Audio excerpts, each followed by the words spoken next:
Today, the topic that we are going to study is about blood group system. There are 30 blood groups, that is, there are more than 30 blood group system which is being recognized by International Society of Blood Transfusion. Blood group is identified according to the antigen which is being present on the RBCs. Antigen he define करते हैं यानी blood group को. अच्छा, antigens होते क्या हैं? First of all, antigens are immunogens. Antigen is a molecule that can stimulate immune system, यानी वो एंटीबॉडी प्रोड्यूस करता है. एंटीजन्स के रिस्पॉन्स में एंटीबॉडी प्रोड्यूस करता है. और एंटीजन्स बेसिकली प्रोटीन्स और क्या होते हैं? पॉलीसेकेराइड होते हैं. अच्छा, ब्लड ग्रुप सिस्टम में हम सबसे पहले जो ब्लड ग्रुप सिस्टम स्टडी करने वाले हैं वो ABO ब्लड ग्रुप सिस्टम है, जिसको कार्ल लैंडस्टाइनर ने डिस्कवर किया था. As well as RH blood group system भी कार्ल लैंडस्टाइनर ने डिस्कवर किया था. उसने फर्स्ट टाइम 1900 के अंदर 4 ब्लड ग्रुप सिस्टम इंट्रोड्यूस करवाए थे. अच्छा, सबसे पहले डिस्कस करते हैं कि ब्लड ग्रुप A क्या होता है. अगर किसी पर्सन की RBCs के ऊपर एंटीजन A मौजूद है तो उस पर्सन का जो ब्लड ग्रुप होगा वो A होगा और उसके नतीजे में उसकी ब्लड प्लाज्मा में एंटीबॉडी B बनेगी. इसी तरह अगर किसी पर्सन का ब्लड ग्रुप B है तो उसके RBCs के ऊपर एंटीजन B मौजूद है, इस वजह से उसका ब्लड ग्रुप B है पर उसके ब्लड प्लाज्मा में एंटी A होगा. इसी तरह ब्लड ग्रुप AB की बात करें तो अगर किसी पर्सन के RBCs के ऊपर AB एंटीजेंस मौजूद हैं तो तब उसका ब्लड ग्रुप AB होगा और उसके ब्लड प्लाज्मा में कोई भी एंटीबॉडी नहीं होगा.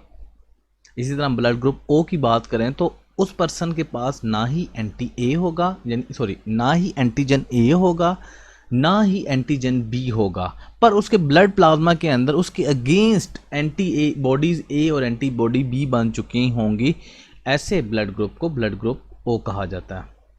ओके, अच्छा ये देखें, ये आपको स्लाइड पे नज़र आ रहा है कि पर्सन का जो ब्लड ग्रुप है वो A है, क्योंकि उसकी सराउंडिंग में देखें आप, अगर उसकी सराउंडिंग में देखें तो यहाँ पे उसका एंटीजन A मौजूद है. एंटीजन A मौजूद है. जब एंटीजन A मौजूद होगा तो उसका ब्लड ग्रुप क्या होगा? A होगा.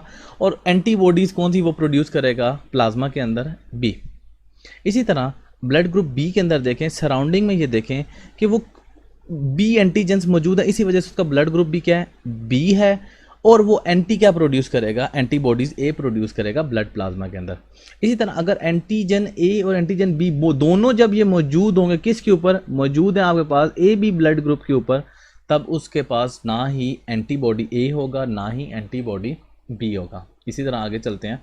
अगर किसी पेशेंट O ब्लड ग्रुप कब होगा? जब किसी पर्सन की सराउंडिंग पे पर्सन की RBCs की सराउंडिंग पे ना ही एंटीजन A हो ना ही एंटीजन B हो, तब उसकी ब्लड प्लाज्मा के अंदर एंटीबॉडी A और एंटीबॉडी B दोनों मौजूद होंगे. अच्छा, ब्लड ट्रांसफ्यूजन अब डिस्कस करते हैं. ब्लड ट्रांसफ्यूजन बेसिकली क्या है? Blood transfusion is a process of transferring blood to one person that is donor to the recipient blood group. Blood transfusion की ज़रूरत क्यों पेश आती है? बेसिकली जब लॉस ऑफ ब्लड हो जाता है इंजरी के दौरान में या सर्जरी के दौरान में ब्लड ऑफ लॉस हो जाता है, जब पर्सन ऐसे भी हैं जो एनीमिया से सफ़र कर रहे होते हैं या हीमोफीलिया से, थैलेसीमिया से या सिकल सेल एनीमिया से सफ़र कर रहे होते हैं, तो उनको ब्लड ट्रांसफ्यूजन की ज़रूरत पेश आती है. अच्छा, इस ब्लड ट्रांसफ्यूजन के दौरान में एक वर्ड है एग्लूटिनेशन इज़ अ की factor while transferring blood. Antibodies of recipient destroy the corresponding antigens of donor और वाइस वर्सा. इस बात का मतलब क्या है? एग्लूटिनेशन बेसिकली क्या होता है आपके पास? एग्लूटिनेशन जो होता है आपके पास क्लम्पिंग ऑफ सेल्स होता है. अच्छा, while transfusion of blood antibodies of recipient destroy the corresponding antigens of donor. मिसाल के तौर पे अगर आपके पास A पर्सन है, ठीक है, जिसका ब्लड ग्रुप A है और एक B पर्सन है जिसका ब्लड ग्रुप क्या है आपके पास? B है. अब A जो पर्सन है उसके पास एंटीबॉडीज़ B हैं. अगर मैं उसको B ब्लड दे देता हूँ तो B एंटीजेंस के नतीजे में उसके पास A के पास क्या है? एंटीबॉडीज़ B हैं. तो जो ब्लड उसको दिया जाएगा तो उसको देने का कोई मकसद नहीं होगा, क्योंकि वो एग्लूटिनेट हो जाएगा, यानी कि वो उसके अंदर इनगल्फ हो जाएगा, ख़त्म हो जाएगा. अच्छा, आगे बात करते हैं। अच्छा, for the confirmation of no agglutination, पहले क्या किया जाता है कि एग्लूटिनेशन नहीं हो रही तो डोनर रेसिपिएंट के क्रॉस मैच किए जाते हैं ब्लड को, ठीक है, और ताकि वो कंपैटिबिलिटी मैच हो सके। अच्छा, ओ आपके पास क्या होते हैं, यूनिवर्सल डोनर्स होते हैं, और ए बी क्या होते हैं, यूनिवर्सल रेसिपिएंट होते हैं। ये आपके पास एक चार्ट है, इसके अंदर अगर आप गौर से देखें कि ये रेसिपिएंट ब्लड ग्रुप्स हैं और ये डोनर ब्लड ग्रुप हैं। अब जो ए वाला होगा वो ए को दे सकता है ब्लड ग्रुप, ठीक है, ए वाला बी को नहीं दे सकता, जाहिर सी बात है, ए के अगेंस्ट एंटीबॉडीज़ ए हैं तो इस वजह से ए बी को नहीं दे सकता। अच्छा, ए वाला ए बी को दे सकता है, यानी कि ए ब्लड ग्रुप में ए ब्लड के ग्रुप के अंदर एंटी बी मौजूद हैं, ठीक है, तो ए वाला ए बी को दे सकता है, ठीक है। अच्छा, ए वाला ओ को नहीं दे सकता। इसी तरह बी वाला जो है बी से ले सकता, बी को दे सकता है और ए बी को दे सकता है। इसी तरह ए बी जो है वो जो ए बी को ही दे सकता है, इंतहाई कंजूस है, ठीक है। अगर ओ की बात करें तो ओ तो यूनिवर्सल डोनर है। अच्छा, नेक्स्ट डिस्कस करते हैं rhesus factor, that is R H blood group system. अच्छा, रीजिस ब्लड ग्रुप हमने नाम क्यों दिया, फर्स्ट डिस्कवरी तो लैंडस्टीनर ने की इसकी, और ये R H blood group was first introduce in rhesus monkey, therefore named after R H blood group.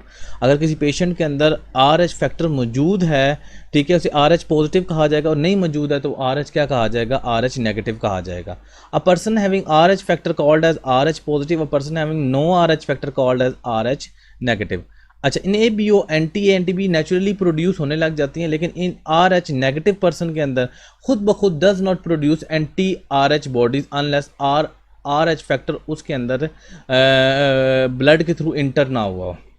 अच्छा, आगे बात करते हैं are H positive blood group, क्योंकि आर एच पॉजिटिव का मतलब यह है कि उसके अंदर एंटी आर एच नहीं है, ठीक है, तो फिर वो इजीली दिया जा सकता है आर एच नेगेटिव को, can only be transfuse to R H positive. देखें, आर एच पॉजिटिव को दे सकता है, ठीक है, क्योंकि उसकी कोई आर एच एंटी नहीं है, ठीक है, एंटी आर एच नहीं है उनके, ठीक है, because recipient has only R H antigen and will not produce anti R H bodies, यानी आर एच पॉजिटिव को ईजिली दे सकता है। R H negative blood group can easily be transfuse to R H anti, क्योंकि दोनों में anti bodies नहीं है, इसलिए ना एंटीजन्स हैं और नो इसी के नतीजे में वो एंटी बॉडीज़ प्रोड्यूस नहीं करेगा, ठीक है। अच्छा, यहाँ पे ये बड़ा एक की रोल है जिसमें हम, जाहिर सी बात, आर एच जब पॉजिटिव और आर एच नेगेटिव आ जाता है, जैसे आपका हर ब्लड ग्रुप, जैसे कि ए पॉजिटिव ए नेगेटिव में डिवाइड हो जाता है और बी पॉजिटिव और बी नेगेटिव में डिवाइड हो जाता है, इस तरह ए बी पॉजिटिव और ए बी नेगेटिव में डिवाइड हो जाता है, इसी तरह ओ नेगेटिव और ओ पॉजिटिव में डिवाइड हो जाता है। इस तरह अगर हम बात करेंगे तो इस हिसाब से ये पॉइंट्स बहुत की हो जाते हैं, ये these 2 points are very important in rhesus factor. अगर आपके पास if a R H negative person receive blood from R H positive, अब आर एच नेगेटिव को अगर आप देखें तो आर एच नेगेटिव अगर एक्सपोज नहीं हुआ, ठीक है, आर एच नेगेटिव मीन उसके अंदर एंटी आर एच बॉडीज़ नहीं है, ठीक है, तो so it will automatically produce R H anti bodies which is threatening. मैंने कि कहने का मकसद किया कि are H positive are H negative receive blood from R H positive, तो आर एच पॉजिटिव जो ब्लड रिसीव करेगा तो उसके आर एच नेगेटिव के अंदर खुद anti R H bodies produce हो जाएंगी जो थ्रेटनिंग हो जाएंगी, ठीक है।